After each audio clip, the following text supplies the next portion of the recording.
नमस्कार दोस्तों, कैसे हैं आप सब। आज हम लोग सर्वनाम के वीवीआई ऑब्जेक्टिव लेकर आए हैं। आशा करते हैं कि आप स्वस्थ होंगे। चलिए आज हम लोग एक नंबर क्वेश्चन को देखते हैं जो बहुत ज़्यादा वीवीआई है। वीडियो को स्किप नहीं कीजिएगा, वीडियो को अंत तक जरूर देखिएगा। चलिए एक नंबर क्वेश्चन है कि समूह में सभी प्रश्नवाचक है। ए में है कौन कोमा क्या कोमा किसने। बी में है जो कोई वह। देखिए सी में है जिनका कोमा जो कोमा किनका।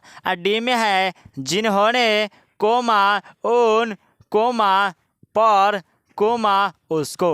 चलिए इसका आंसर हम लोग देखते हैं कि ये कौन सा ऑप्शन सही होगा। अगर आपको पता होगा तो कमेंट बॉक्स में ज़रूर बताइएगा।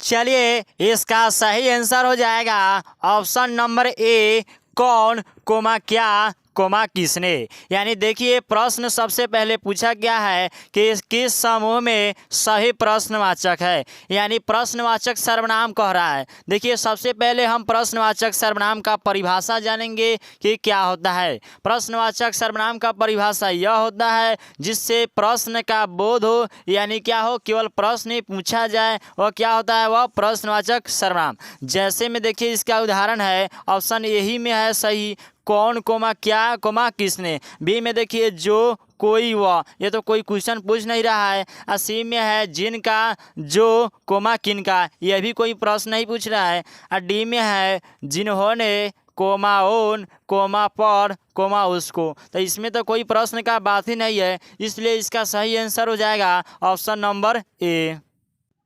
चलिए 2 नंबर क्वेश्चन है, जो करेगा सो भरेगा रेखांकित शब्द कौन सा सर्वनाम है। ए में है ऑप्शन में क्रिया विशेषण, बी में है संकेतवाचक सर्वनाम, सी में है संबंधवाचक सर्वनाम, डी में है गुणवाचक सर्वनाम। चलिए इसका आंसर हम लोग देखते हैं कि कौन सा ऑप्शन सही होगा। अगर आपको पता होगा तो कमेंट बॉक्स में ज़रूर बताइएगा।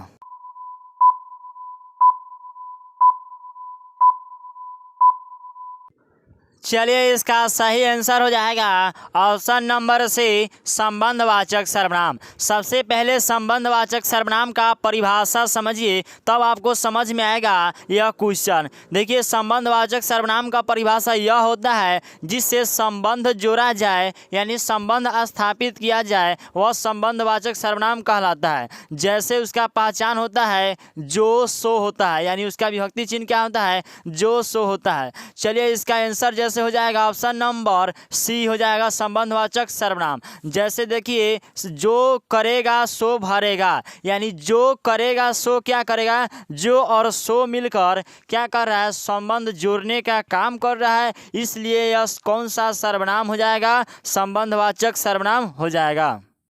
चलिए 3 नंबर क्वेश्चन है, मुझे किस प्रकार का सर्वनाम है। ऑप्शन ए में है उत्तम पुरुष, बी में है मध्यम पुरुष, सी में है अन्य पुरुष, और डी में है इनमें से कोई सभी। चलिए इसका आंसर हम लोग देखते हैं कि कौन सा ऑप्शन सही होगा। और आपको पता होगा तो कमेंट बॉक्स में ज़रूर लिखिएगा, और कोई भी क्वेश्चन नहीं समझ में आ रहा है उसको भी लिखिएगा।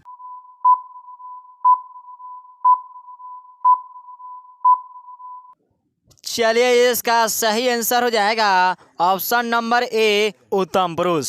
अब देखिए सबसे पहले उत्तम पुरुष का परिभाषा आपको अधिक से अधिक समझ में आएगा, तब आपको समझ में आएगा कि उत्तम पुरुष कैसे है। तो देखिए उत्तम पुरुष उस पुरुष को कहते हैं, प्रथम पुरुष को क्या कहते हैं, उत्तम पुरुष कहते हैं। जैसे मुझे, आई क्या है, प्रथम है। जैसे जैसे आप बोलिए जैसे मैं, तो मैं अपना केवल ना बात करूँ तो क्या मैं अपना प्रथम यानी फर्स्ट प्रायोरिटी क्या है, मैं हूँ, इसलिए क्या है यह उत्तम पुरुष हो जाएगा। उत्तम मतलब क्या होता है, फर्स्ट, यानी इंग्लिश में इसको क्या कहते हैं, फर्स्ट पर्सन। और मध्यम को क्या कहते हैं, सेकेंड पर्सन। सी में है जो अन्य पुरुष, उसको क्या कहते हैं, थर्ड पर्सन। और डी में क्या है, इनमें से कोई नहीं, इसलिए इसका सही आंसर हो जाएगा ऑप्शन नंबर ए, उत्तम पुरुष। और वीडियो को लाइक एवं शेयर जरूर कीजिएगा, और अधिक से अधिक क्या कीजिए, शेयर कीजिए, जिससे अन्य आपको पार्टनर भी, स्टूडेंट्स भी क्या कर सके, पढ़ सके। चलिए 4 नंबर क्वेश्चन है, आप भला तो जग भला, इस वाक्य में और भला शब्द कौन सा सर्वनाम है? चलिए हम लोग ऑप्शन को देखते हैं। ए में है प्रश्नवाचक सर्वनाम, बी में निजवाचक सर्वनाम, और सी में है निश्चयवाचक सर्वनाम, और डी में है अनिश्चयवाचक सर्वनाम। चलिए इसका आंसर हम लोग देखते हैं कि कौन सा ऑप्शन सही होगा।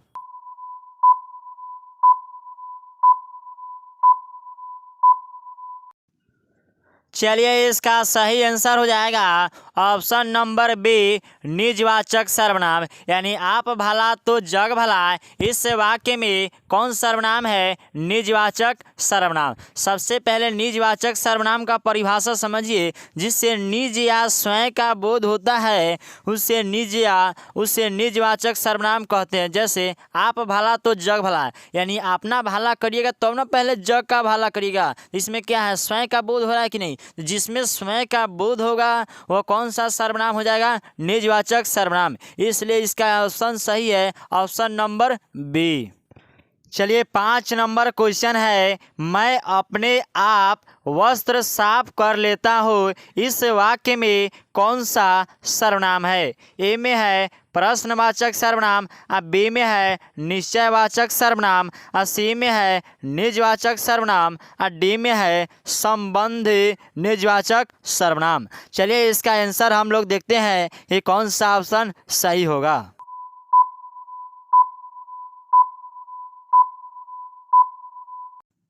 चलिए इसका सही आंसर हो जाएगा ऑप्शन नंबर सी, निजवाचक सर्वनाम। सबसे पहले आपको निजवाचक सर्वनाम का परिभाषा याद होगा तब समझ में आएगा कि निजवाचक सर्वनाम कैसे हुआ। तो देखिए निजवाचक सर्वनाम का परिभाषा है, जिससे निज या स्वयं का बोध होता है उसे निजवाचक सर्वनाम कहते हैं। जैसे में है मैं अपने आप वस्त्र साफ कर लेता हूँ, तो देखिए इसमें निज या स्वयं है कि नहीं? स्वयं मतलब होता है कि अपने आप, तो अपने आप वस्त्र साफ कर ले रहा है, इसलिए इसका सही आंसर हो जाएगा ऑप्शन नंबर सी, निजवाचक सर्वनाम।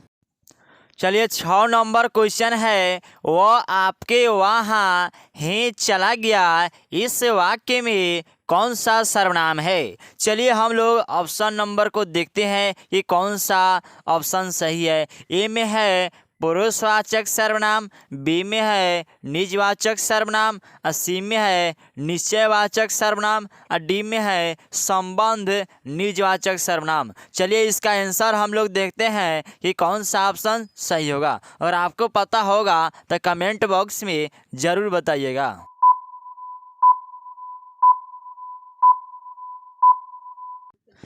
चलिए इसका सही आंसर हो जाएगा ऑप्शन नंबर बी, निजवाचक सर्वनाम। अब सबसे पहले यह समझिए कि निजवाचक सर्वनाम कैसे है। जैसे वह आपके वहाँ ही चला जाएगा, तो यह निजवाचक सर्वनाम इसलिए है। सबसे पहले निजवाचक सर्वनाम का हम परिभाषा बता देते हैं। जिससे निज या स्वयं का बोध हो उसे निजवाचक सर्वनाम कहते हैं। जैसे क्या है, आप देख रहे हैं कि वह कह रहा है कि आप ही चला जाएगा, यानी आपका यानी स्वयं का बोध हो रहा है, इसलिए यह निजवाचक सर्वनाम है। चलिए आशा करते हैं कि सभी क्वेश्चन आपको समझ में आ जा रहा होगा।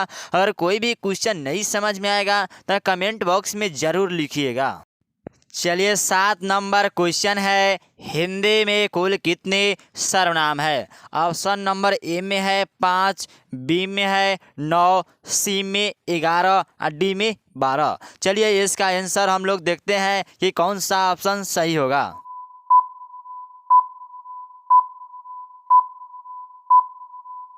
चलिए इसका सही आंसर हो जाएगा ऑप्शन नंबर सी, 11। यानी हिंदी में कुल कितने सर्वनाम है? 11। यानी देखिए क्वेश्चन दो तरीका से पूछता है कि सर्वनाम के कितने भेद है, तो सर्वनाम के 6 भेद है। यहाँ पूछा जा रहा है कि हिंदी में कुल कितने सर्वनाम है, तो इसका आंसर हो जाएगा ऑप्शन नंबर सी, 11। चलिए 8 नंबर क्वेश्चन है, सर्वनाम के कुल कितने भेद होते हैं? ऑप्शन नंबर ए में है 4, बी में है 6, सी में है 7 और डी में है 9। चलिए इसका आंसर हम लोग देखते हैं कि कौन सा ऑप्शन सही होगा।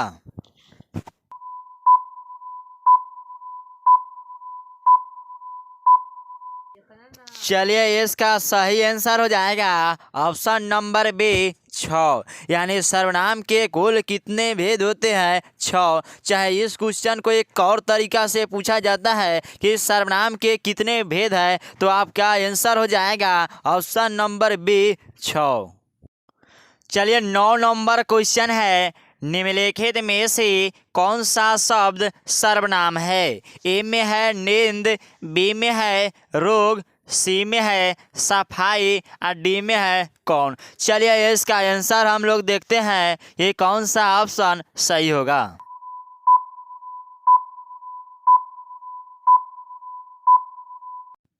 चलिए इसका सही आंसर हो जाएगा ऑप्शन नंबर डी कौन। देखिए कौन क्या है, कौन सा सर्वनाम है? प्रश्नवाचक सर्वनाम। तो क्वेश्चन पूछ रहा है निम्नलिखित में से कौन सा शब्द सर्वनाम है, तो कौन है? देखिए नींद सर्वनाम नहीं है, न रोग सर्वनाम है, न सफाई सर्वनाम है। ये सब क्या है? नाउन के भेद के अंतर्गत ये सब आएगा। चलिए 10 नंबर क्वेश्चन है, कोई आ रहा है, इस वाक्य में कोई कौन सा सर्वनाम है? चलिए इसका आंसर हम लोग देखते हैं कि कौन सा ऑप्शन सही है। ए में है अनिश्चयवाचक सर्वनाम, बी में है निश्चयवाचक सर्वनाम, और सी में है संबंधवाचक सर्वनाम, और डी में है निजवाचक सर्वनाम। चलिए इसका आंसर हम लोग देखते हैं कि कौन सा ऑप्शन सही होगा।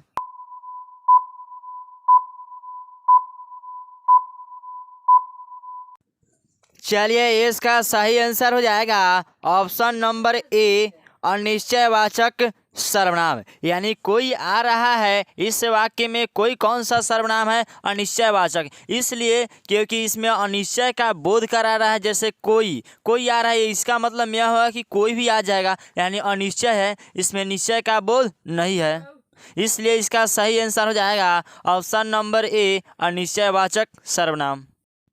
11 नंबर क्वेश्चन है, निम्नलिखित में से कौन सा शब्द अनिश्चयवाचक सर्वनाम है? ऑप्शन नंबर ए में है कुछ भी, और बी में है कुछ न कुछ, और सी में है सब कुछ, और डी में है जो कोमा व। चलिए इसका आंसर हम लोग देखते हैं कि कौन सा ऑप्शन सही होगा।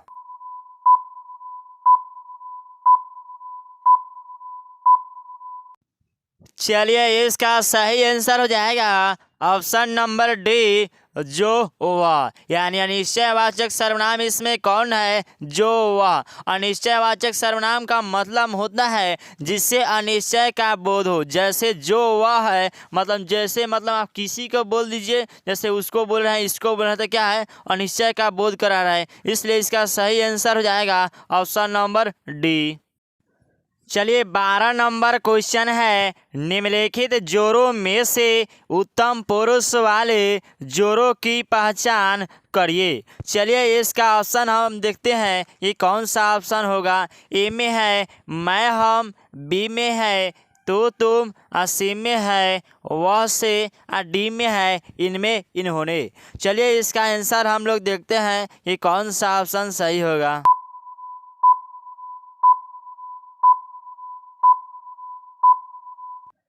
चलिए इसका आंसर हो जाएगा मैं हम। यानी निम्नलिखित जोड़ों में से उत्तम पुरुष वाले जोड़ा कौन है? मैं हम। यानी उत्तम पुरुष उसे कहते हैं, यानी फर्स्ट पर्सन को उत्तम पुरुष कहते हैं। जैसे फर्स्ट पर्सन क्या होता है? आई होता है, उसी तरह क्या होता है? मैं हम है, यानी आई भी होता है क्या? First person. इसका हिंदी में क्या होगा? मैं हम। इसलिए इसका आंसर हो जाएगा ऑप्शन नंबर ए।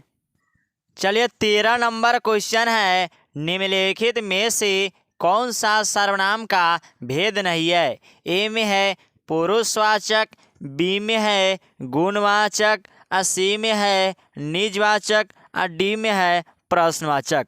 चलिए इसका आंसर हम लोग देखते हैं ये कौन सा ऑप्शन सही होगा।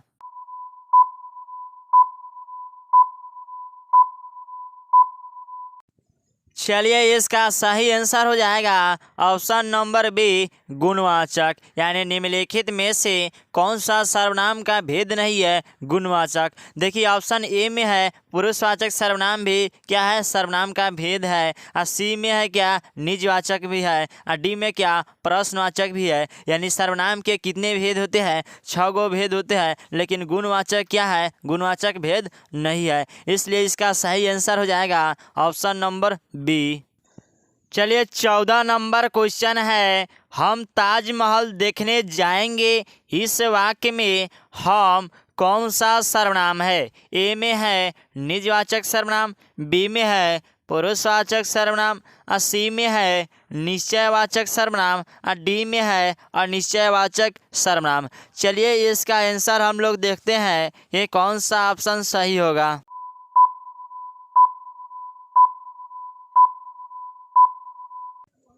चलिए इसका सही आंसर हो जाएगा ऑप्शन नंबर बी, पुरुषवाचक सर्वनाम। यानी हम ताजमहल देखने जाएंगे, इस वाक्य में हम कौन सा सर्वनाम है, पुरुषवाचक सर्वनाम।